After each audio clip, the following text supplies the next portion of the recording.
With a premise full of witches, dragons, and the two coming together in surprising ways, there's a lot that makes Dragon Star Varnir interesting. Its unique premise mixed with a mid-air battle system with enemies of various sizes, along with using special forms of flashy attacks, make up an exciting battle system that rewards strategy, along with letting you devour dragons to improve your characters. In its first chapter, Dragon Star Varnir shows a peek into an interesting world with a story I'm left curious about, and its mechanics that explore crazy concepts and madness itself are something I'd like to play more with in the future.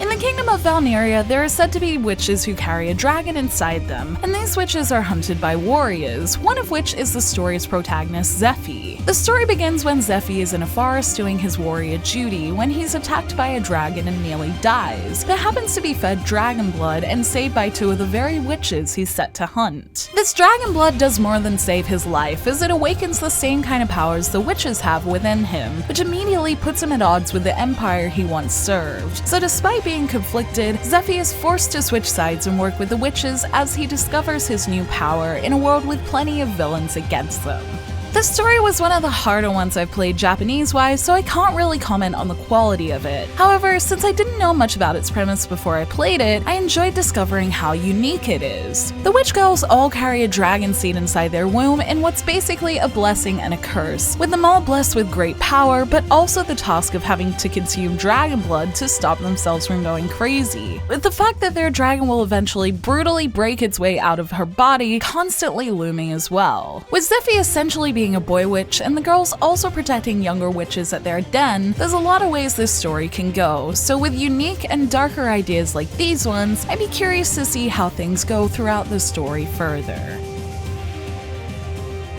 With these witches all carrying strong and unique powers, there's fittingly unique combat to match in the form of its multi-tiered turn-based battle system. The system's main feature is that since your party and the monsters being faced can typically fly, there's 3 layers of altitude for everyone to spread across, with smaller dragons residing somewhere on one layer and its bigger dragons taking up all 3, allowing you to try and find its weak point. In practice, the system has a good amount of complexity in battles big and small, since there are a lot of options I can see being tailored for different types of enemies, since you can exploit weaknesses, use magic attacks that hit multiple layers, and chain attacks in your current turn by delaying your next. So with all this strategy built in, it seems like there's something to take on every kind of enemy. What I found most interesting in battles was the way you can devour enemies to gain skill trees by raising their fear percentage, oddly reminding me of a similar system in Octopath Traveler but with a dragon-eating twist. And since this offered a permanent way to boost my characters, I was always excited when I was able to get a high enough percentage to have my character devour the enemy and gain long-term power. This can be done with characters individually, along with sometimes triggering a group devour if the gauge gets to 100%, although I think the enemies in Chapter 1 might have been too weak to trigger that skill myself. I did, however, trigger the transformation sequence where the witches unleashed their inner dragon in a stronger form that was very cool to watch and gave powered up abilities. So with all these interesting things together in an already interesting mid-air system, the systems in Dragon Star Varnir seem fun to play with so far.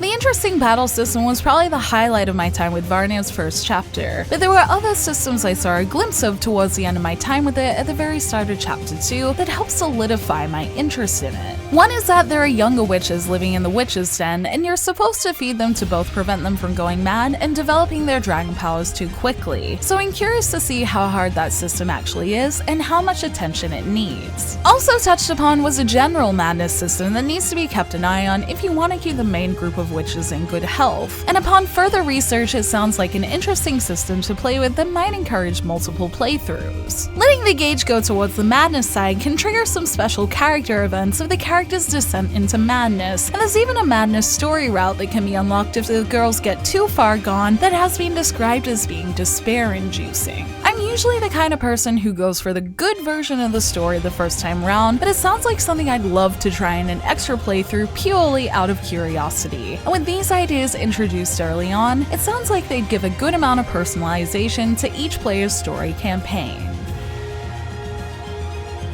While I was only able to touch on its story in its first chapter, Dragon Star Varnir's uniqueness makes it a game I'm very curious about. Its mid-air battles felt as cool to play as they look in trailers, and its good combination of flashiness and strategy make me want to try it out more, especially to devour more enemy skill trees. With madness tied into the story as its own mechanic too, if Varnir can manage all these systems well, I think it has plenty of potential to be a good game as long as the writing does its premise justice and there's a good variety of enemies to use its various skills against and get the most out of the airborne battles. While its English release still only has a release window, my time with Dragon Star Varnir has definitely made me pretty excited to try it, and I only hope that it's released at a good time so I can continue trying the interesting mechanics that make it an intriguing game. Thank you for watching this video. Let me know in the comments below if you're going to try Dragon Star Varnir and if you think it looks interesting. You can like and share this video if you enjoyed it, subscribe to my channel for more JRPG content like this, and ring that bell to get notifications on whenever I post so you don't miss a thing. You can check out more videos here, or you can check out the blog at jrpgjungle.com, and you can find me on social media on Twitter, Facebook, and Instagram, all at jrpgjungle. Links to those will be in the description below, along with links to where you can pre-order Dragon Star Varnir. Until next time, thank you, bye!